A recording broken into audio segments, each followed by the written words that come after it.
बिस्मिल्लाहिर्रहमानिर्रहीम। हम डिस्कस कर रहे थे difference between professional services and consultancy services. और माजरत लाहौर का मौसम इतना गंदा आजकल हुआ है कि स्मोग और एनवायरनमेंट में इतनी पोल्यूशन है कि मैं कम ही बाहर निकलता हूँ, लेकिन फिर भी ओवरऑल मतलब अगर घर में बैठो तब भी गला ख़राब, खराश, नज़ला, ज़ुकाम, खांसी। तो लास्ट वीडियो इसीलिए छोड़नी पड़ी। अभी मैंने पानी रखा है और कंटिन्यू करते हैं जो पीछे जहाँ से छोड़ा था कि जब भी हम सर्विसेज को प्रोक्योर करने के लिए हमारे पास कोई इंडेंट आता है तो उसमें सर्विसेज को किस तरह से हम चेक करेंगे कि जो लिखा हुआ है, जो वन लाइन लिखी हुई है कि ये सर्विसेज चाहिए, तो हम किस तरह से उसको वैल्यूएट करेंगे, उसकी डिटेल क्या होगी, क्या हम कोई सैंपल मांगेंगे वगैरह वगैरह। तो उसमें हम पहुंचे थे कि सर्विसेज में प्रोफेशनल सर्विसेज भी होती हैं और कंसल्टेंसी सर्विसेज भी होती हैं। अब जो डिफरेंस है बिटवीन, ये इंटरेस्टिंग है थोड़ा, कि कंसल्टेंसी सर्विसेज प्रोफेशनल सर्विसेज का एक हिस्सा होता है, लेकिन कंसल्टेंसी सर्विसेज सेपरेट एक बिजनेस कह लें या सर्विसेज कह लें, और जो प्रोफेशनल सर्विसेज है वो सेपरेट है। और दोनों का मकसद एक ही होता है कि जो बंदा जो काम कर रहा होता है वो अपने उस काम को और ज़्यादा परफेक्शन में, और ज़्यादा प्रॉफिटेबल, और ज़्यादा बेस्ट करने के लिए कुछ सर्विसेज हायर करता है। मतलब जब वो समझता है कि जो मैं कर रहा हूँ तो मुझे अपनी जो कोर जॉब है उसके ऊपर फोकस करना चाहिए, और बाकी जो चीज़ें हैं वो मुझे आउटसोर्स कर लेनी चाहिए, यानी मुझे कंसल्ट कर लेना चाहिए किसी को, या किसी प्रोफेशनल को हायर कर लेना चाहिए ताकि वो मेरी इसमें मदद करे और मैं अपने काम को और ज़्यादा बेहतर कर सकूं। फॉर एग्ज़ाम्पल मैं बीमार हूँ और मुझे नज़ला, ज़ुकाम, खांसी चल रहा है, तो मैं नंबर एक तो खुद ही मेडिकल स्टोर के ऊपर जाऊँगा और ये टैबलेट और कैप्सूल लेके तो खा लूँगा। तो पॉसिबल है मुझे आराम आ जाए, पॉसिबल है ना आए, लेकिन जो बेस्ट परफॉर्मेंस है, जो मुझे ज़्यादा एफिशिएंसी से रिकवरी दे सकती है, वो है कंसल्टेंसी। कि मैं किसी डॉक्टर के पास जाऊंगा, उसकी फ़ीस पे करूंगा और उनसे कहूँगा कि सर मुझे ये सिम्टम है मेरे, तो मुझे आप कुछ रिकमेंड कर दें। तो वो मुझे जो भी उसके प्रेस्क्रिप्शन होगी वो मुझे देगा और मैं उसके मुताबिक फिर मेडिसिन लूँगा, और वो जो रिकवरी होगी वो जो मेरी सेल्फ मेडिकेशन है उससे बहुत बेहतर होगी। तो इट मीन्स कि कंसल्टेंसी किसी की फ़ीस पे करने के बाद उसका मशवरा लेना होता है, यानी आपने किसी को पे किया और उसका मशवरा लिया और उस मशवरे पर अमल करते हुए आपने रैपिडली कुछ बेहतर रिज़ल्ट हासिल कर लिया, तो ये कंसल्टेंसी है। और जो प्रोफेशनल सर्विसेज है, रिज़ल्ट उसका भी यही आएगा, लेकिन प्रोफेशनल सर्विसेज में कंसल्टेंसी भी शामिल होती है और प्रोफेशनल सर्विसेज भी होती है, यानी कि प्रोफेशनल सर्विसेज एक बड़ी अम्ब्रेला है जिसके अंदर कंसल्टेंसी भी होती है। और प्रोफेशनल सर्विसेज होती है कि आप प्रोफेशनल को हायर कर लें, उनको परमानेंट अपने पास रखें, और जो भी आपकी ज़रूरत है, जिस पर्पज़ के लिए आपने उनकी सर्विसेज लेनी है, वो आप डेली बेसिस पे लेते रहें।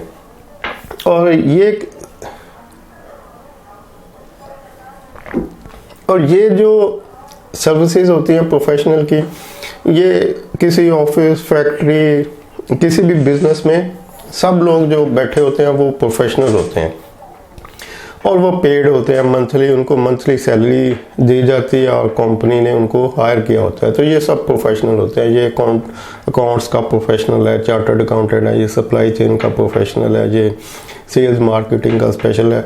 तो हर बंदा प्रोफेशनल है। ये टी बॉय जो है एंटरटेनमेंट के लिए प्रोफेशनल है, फोटोकॉपियर, गार्ड, नीचे से लेकर ऊपर तक जितने लोग हैं वो सब प्रोफेशनल होते हैं।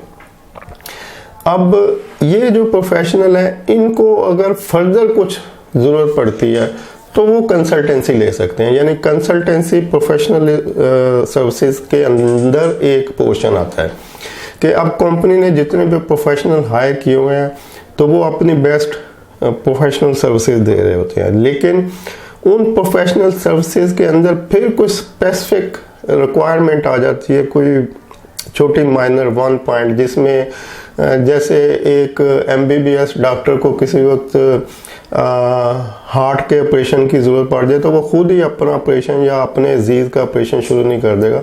अब उसको एक स्पेसिफिक स्पेशलाइज्ड कंसल्टेंसी की ज़रूरत है। तो सिमिलरली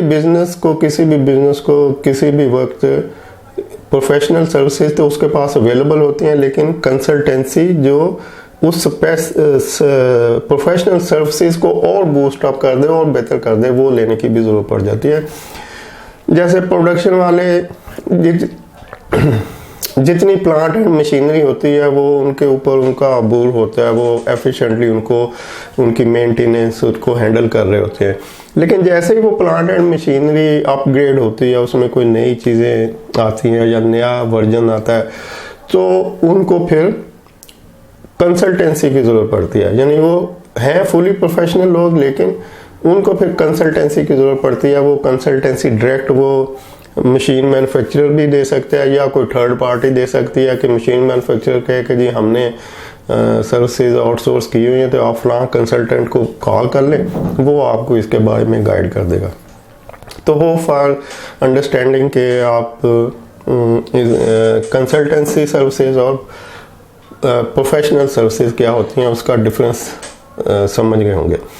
तो अब जितनी भी ऑर्गेनाइजेशन होती है वहाँ पे मोस्टली प्रोफेशनल सर्विसेज अवेलेबल होती हैं, और जब उनको कहीं से कुछ लेने की ज़रूरत हो तो वो कंसल्टेंसी सर्विसेज होती हैं जो कंपनी से बाहर जाके करते हैं। अच्छा, तो अब हमने देख लिया कि जी जब भी प्रोक्योरमेंट में सर्विसेज की ज़रूरत पड़ती है तो उसमें यूटिलिटी सर्विसेज हो सकती हैं, उसमें हाउसकीपिंग सर्विसेज हो सकती हैं, जेनिटोरियल सर्विसेज हो सकती हैं, गार्ड की सर्विसेज हो सकती हैं, कोई मेंटेनेंस की सर्विसेज हो सकती हैं, प्रोफेशनल की हो सकती हैं, कंसल्टेंसी की हो सकती हैं, थर्ड पार्टी की सर्विसेज हो सकती हैं। अच्छा, ये इसके बाद फिर किसी भी कंपनी में कुछ और सर्विसेज भी जिसके लिए पूरा मतलब जिसकी बहुत ज़्यादा ज़रूरत है, जिसके पूरे डिपार्टमेंट्स बने होते हैं। For example procurement of insurance services. अब जो ऑर्गेनाइजेशन बड़ी ऑर्गेनाइजेशन है, जो इंपोर्ट एक्सपोर्ट बेस ऑर्गेनाइजेशन है, वहाँ पर डेली बेसिस पे जो है इंश्योरेंस की सर्विसेज परचेज हो रही होती हैं, इंपोर्ट के लिए हो रही होती हैं, एक्सपोर्ट के लिए भी हो रही होती हैं। फिर उनके अपने जो वेयर हाउस होते हैं, गोदाम होते हैं, ऑफिस की प्रॉपर्टी होती है, ऑफिस इंस्ट्रूमेंट्स होते हैं, सब के लिए तो वहाँ पे एक स्पेशल डिपार्टमेंट ही होता है। बल्कि बड़े ग्रुप जो हैं उनकी तो अपनी इंश्योरेंस कंपनीज होती हैं, जो एसोसिएटेड सिस्टर कंसर्न वगैरह, तो वो मतलब वहीं से वो अपनी कंपनी को सर्विसेज हायर कर लेते हैं इंश्योरेंस के लिए। फिर मार्केटिंग सर्विसेज होती हैं। मार्केटिंग किसी भी कंपनी की रीढ़ की हड्डी होती है कि बगैर मार्केटिंग के तो कोई प्रोडक्ट मार्केट में सेल करना नामुमकिन है। मतलब ऐसा कोई कंसेप्ट नहीं है। जो भी कंपनी कुछ बना रही है उसको मार्केटिंग डिपार्टमेंट की ज़रूरत पड़ती है, जो कि प्रोडक्ट को इंट्रोड्यूस करवाता है, प्रोडक्ट को ख़रीदने के लिए लोगों को कंपेल करता है, लोगों को घेरता है कि जी आप इस प्रोडक्ट को ख़रीदें, और उस प्रोडक्ट को ख़रीदने के लोगों को कुछ ऐसा लालच पेश करता है कि जिससे लोग उस प्रोडक्ट को ख़रीदने के लिए आते हैं। तो ये मार्केटिंग सर्विसेज एक पूरा डिपार्टमेंट होता है बड़ी कंपनी में जो मार्केटिंग सर्विसेज प्रोवाइड करता है उस कंपनी को। ये भी इन हाउस ही होता है। फिर यूटिलिटी हो गई, ठीक है। अच्छा, हाँ ठीक है। बस ये कोई बड़ी सर्विसेज हैं जो कि किसी भी कंपनी में सर्विसेज खरीदी जा सकती हैं, जो प्रोक्योरमेंट के पास आ सकती हैं कि जी इस तरह का, या कंपनी की स्पेसिफिक रिक्वायरमेंट भी हो सकती है कि मतलब मैं यूनिवर्सिटी में था तो वहाँ पे जो पेपर चेक होते थे वो किसी थर्ड पार्टी को दिए होते कि स्टूडेंट जो भी एग्ज़ाम देते थे वो पेपर उनके पास चले जाते थे और वो उनको चेक करते थे। तो उनसे 2 कॉन्ट्रैक्ट थे, ये मैंने शायद पहले भी बताया कि एक तो पेपर चेक करने की सर्विसेज थी, दूसरा पेपर को डिस्क्लोज ना करने के लिए भी उनसे एक कॉन्ट्रैक्ट था कि आपने हमें ये सर्विसेज भी देनी है कि आप इसको डिस्क्लोज नहीं करेंगे। अच्छा, अब जो मोस्ट इम्पॉर्टेंट चीज़ है इसमें, मतलब ये काफ़ी सारा तो मैंने बोल दिया कि इसमें जो बेसिक चीज़ थी कि हम किस तरह से वैल्यूएट करेंगे कि ये सर्विसेज जो डिमांड की जा रही हैं हम वही खरीदें जो एंड यूज़र की रिक्वायरमेंट है, तो उसको किस तरह से आप वैल्यूएट करेंगे। मतलब 1 लाइन 2 लाइन, एक पैराग्राफ, एक पेज का इंडेंट, मतलब मैक्सिमम इंफॉर्मेशन दे दी कि जी हमें जेनिटोरियल सर्विसेज चाहिए, इतने स्वीपर हों, इतने उसमें सुपरवाइज़र हों, डेली ये हो, इतने टाइम सफाई हो, इतना उसमें मटेरियल वो यूज़ करें। तो इस सारे के मतलब ये सारी चीज़ें किस तरह से एक्सप्लेन की जाएंगी इंडेंट के अंदर, तो इसके लिए TOR डिफाइन किया जाता है, term of reference. TOR common term है, जब भी ये आपने सुना होगा न्यूज़ में, जब भी कोई पॉलिटिकल कोई ऐसा बड़ा हादसा होता है तो वो कहते हैं जी इसकी इन्वेस्टिगेशन करा लो। इन्वेस्टिगेशन कौन कराएगा जी, अपोजिशन करा ले। अपोजिशन कहती है जी आप करा लें। वो कहते हैं अच्छा दोनों मिल के बैठते हैं, कुछ TOR डिफाइन कर लेते हैं, तो मकसद के टर्म ऑफ रेफरेंस डिसाइड कर लेते हैं। मतलब हमने जो प्रोजेक्ट है यानी जिसके ऊपर सर्विसेज, हमें जो सर्विसेज चाहिए या कोई गुड्स भी हो तो उसके ऊपर भी TOR डिफाइन कर लिए जाते हैं। जैसे कोई बिल्डिंग बन रही है तो कब स्टार्ट होगी, कब ख़त्म होगी, कितने फ्लोर होंगे, कितना डेली कितना काम होगा, मतलब माइनर चीज़ें जो हैं वो सारी की सारी पहले राइटिंग में लिख ली जाती हैं, जिसको टर्म ऑफ रेफरेंस कहा जाता है।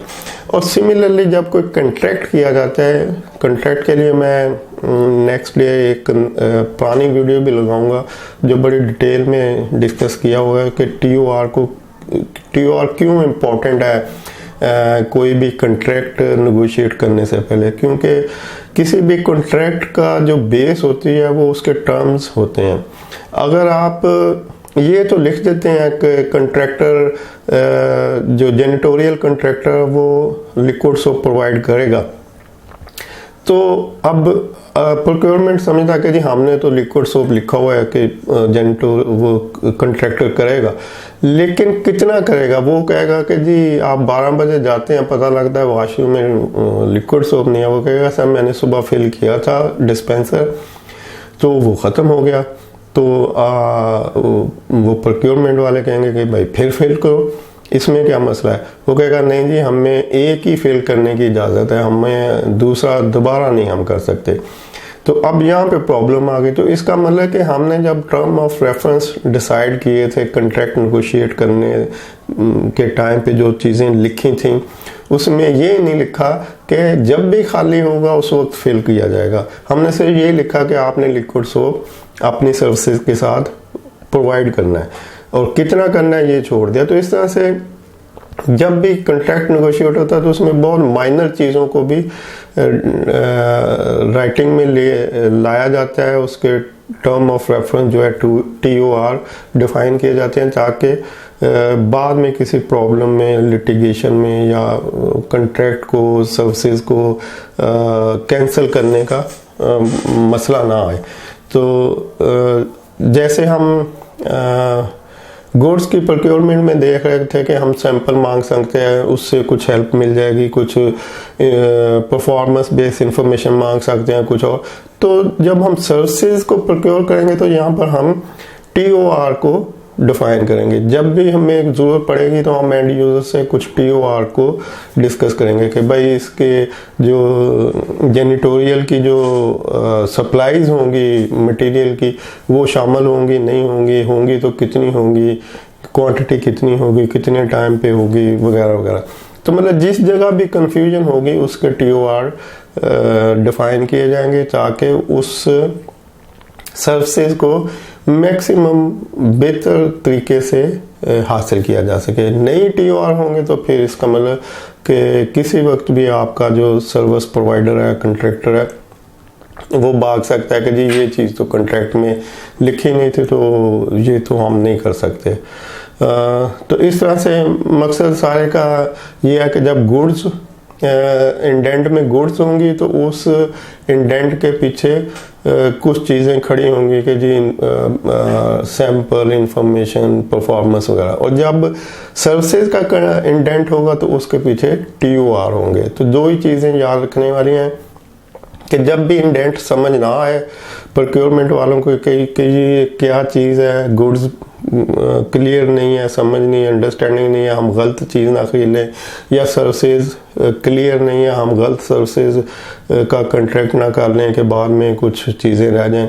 तो सर्विसेज का इंडेंट होगा तो TOR को डिटेल में चेक किया जाएगा या पूछा जाएगा, और अगर गुड्स का कॉन्ट्रैक्ट होगा तो फिर उसमें सैंपल, परफॉर्मेंस, उसके मेक, मॉडल या इस तरह से कुछ चीज़ें पूछी जाएंगी। Hope for understanding. Thank you. अल्लाह हाफिज़।